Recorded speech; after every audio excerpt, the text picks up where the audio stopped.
ভালোবাসা এমন এক জিনিস, একবার যাকে ভালোবাসে তাকে সহজে ভোলা যায় না। আমিও তারে জীবনে বলতে পারুম না। আমার জীবনের কিছু কষ্টের কথা আমি আপনাদের সাথে শেয়ার করতে চাচ্ছি। সেই কথা হলো, আমি এক ছেলেরে খুব ভালোবাসতাম। সেই কথাই আমি বলবো এখন। আমি যখন ক্লাস 9-এ পড়ি, তখন সে ছেলেটা কলেজে পড়ে। হঠাৎ করে একদিন আমি স্কুলে যাইতেছিলাম, তখন সে ছেলেটা আমারে আমাকে মাঝে মধ্যে সে ছেলেটা ডিস্টার্ব করে। আমি যখন স্কুলে যাইতাম, তখন হঠাৎ করে একদিন আমি স্কুলে যাইতেছিলাম, তখন যায়নি আমারে আমার সামনে দাঁড়াইছে। দাঁড়ানোর পর এখন আমি বলতেছি, কি খবর? আমার সামনে দাঁড়াইলো কিছু বলিয়া। পরে হেসে আমি ওই কথাটা বললাম দেখে আমার কয়, তোর সাথে আমার কিছু কথা আছে। আমি কই, না, এখন আমার সময় নাই। ওই কই ওই দিনকে আমি চলে গেছি স্কুলে। পরে স্কুলে থেকে আসলাম, ছুটি দিল। পরে আমার আশায় খালি প্রতিদিন ওই স্কুলের সামনে হলো দাঁড়ায় থাকি। এখন ছুটি দিছে, পরে আমি আসতেছিলাম, তখন আবারও সে ছেলেটা আইছিল। তখন আমি কই কি, যে আমাকে এরকম করে ডিস্টার্ব করে কিন্তু আমার কিন্তু ভালো লাগে না। আমারে এখন আমি বলতেছি আমার যেন ডিস্টার্ব না করে। তারপরও ছেলেটা আমার খুব ডিস্টার্ব করতে। পরে ওই কথা বলার পরে আমি কিছু আমার সামনে যেন আর কোনোদিন আসে না। পরে ওই কই আমার বান্ধবীর সাথে কই, চল।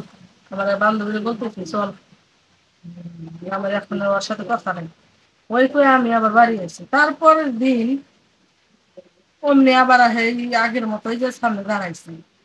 দাঁড়ানোর পর এখন আমার কয়, আজকে কথা না বললাম যাইতেই দিব না। তখন আমি কই, কি কথা বলবো? কয়, আমার তোমার খুব ভালো লাগে না। আমি কই, কি করবো? আমার খুব ভালো লাগে। কয়, তোমার খুবই ভালো লাগে। এখন কয়, তো তুমি কি কও? মানে তোমাকে কয়, আমি কই, ভালো লাগলে এটাই কি ভালোবাসো?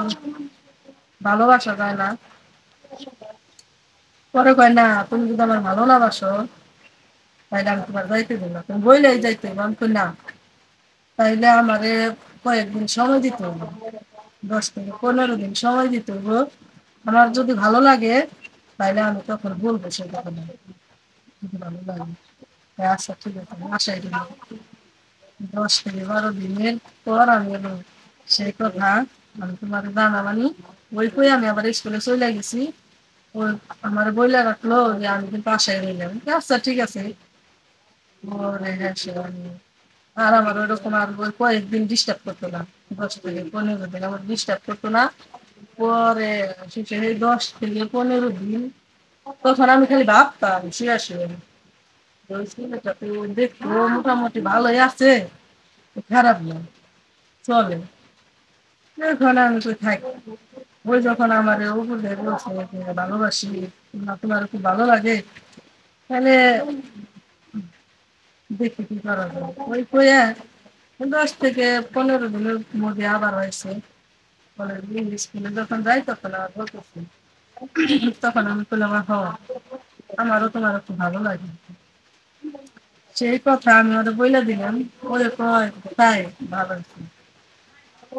হঠাৎ করে কয়েকদিন পর ওর সাথে আমি খুব কথা বলতাম, ফোনেও কথা বলতাম, রাস্তাঘাটে এমনি কথা বলতাম। এখন আশেপাশের যে লোক আছে, অনেক মানুষ আশেপাশে, তারা হলো হঠাৎ করে একদিন দেখলো, ফোনেও কথা বলি, মানে জানাজানি হয়ে গেল। পরে ওর আব্বা আম্মার বইলা দিচ্ছে সে কথা। আমার আব্বা আম্মারও বলছে, ওর আব্বা আম্মারও বলছে। বলার পর ওর আব্বা আম্মা আমার আগে খুব ভালোবাসতো। কথা শোনার পর সে আমার সাথে আর কোনো কথাই বলতো না। কথাও বলতো না, জানাজানি হয়ে গেল। যেমন তার কয়েক বছর পর, মানে কথা বলা বাদ দিয়ে দিলে, আমার আম্মা ওর আব্বা আমার অনেক কিছু বলতো পর, আর ওর সাথে আমি কোনো কথাই বলতাম না, ওর আশেপাশে আমি যেতাম না। পরে হঠাৎ করে তার হলো কিছুদিন পর সরকারি চাকরি পেলো।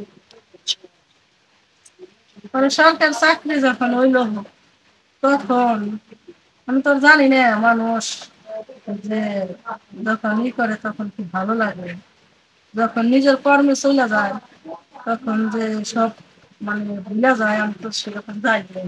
ওরকম যদি জানতাম তাহলে ধর আমি ছেলেটার সাথে কথা বলতাম না, তাহলে ওর সাথে আমি কিছুই করতাম না। হঠাৎ করে সরকার চাকরি হয়ে গেল, পরে ওই চলে গেল, ওই আমার আর কোনোদিন প্রস্তাব দিল না। আমার তখন খুব মানে খারাপ লাগতো, কান্নাও করতাম প্রচুর, অনেক কান্নাও করছে ছেলেটা নিয়ে। কান্না করে তো আমার লাভ নাই, ওই আমার ভুলে গেছে, মানে তখন আমার কান্না করে লাভ আছে, কিন্তু মনের কষ্ট মনে রাখতে গেছে। আজও মাঝে মধ্যে সে কথাটা মনে পড়ে। কিন্তু ভালোবাসা তো, ভালোবাসা ভালো লাগা এটা সবারই আসে, যেমন সবাই ভালোবাসেন। আমিও ছেলেটাকে খুব ভালোবাসতাম, ছেলেরা যে আমার ওরকম কষ্ট দিচ্ছে এখন ওই কিছু মনে করি, আমি কিছু লিখে দিলাম।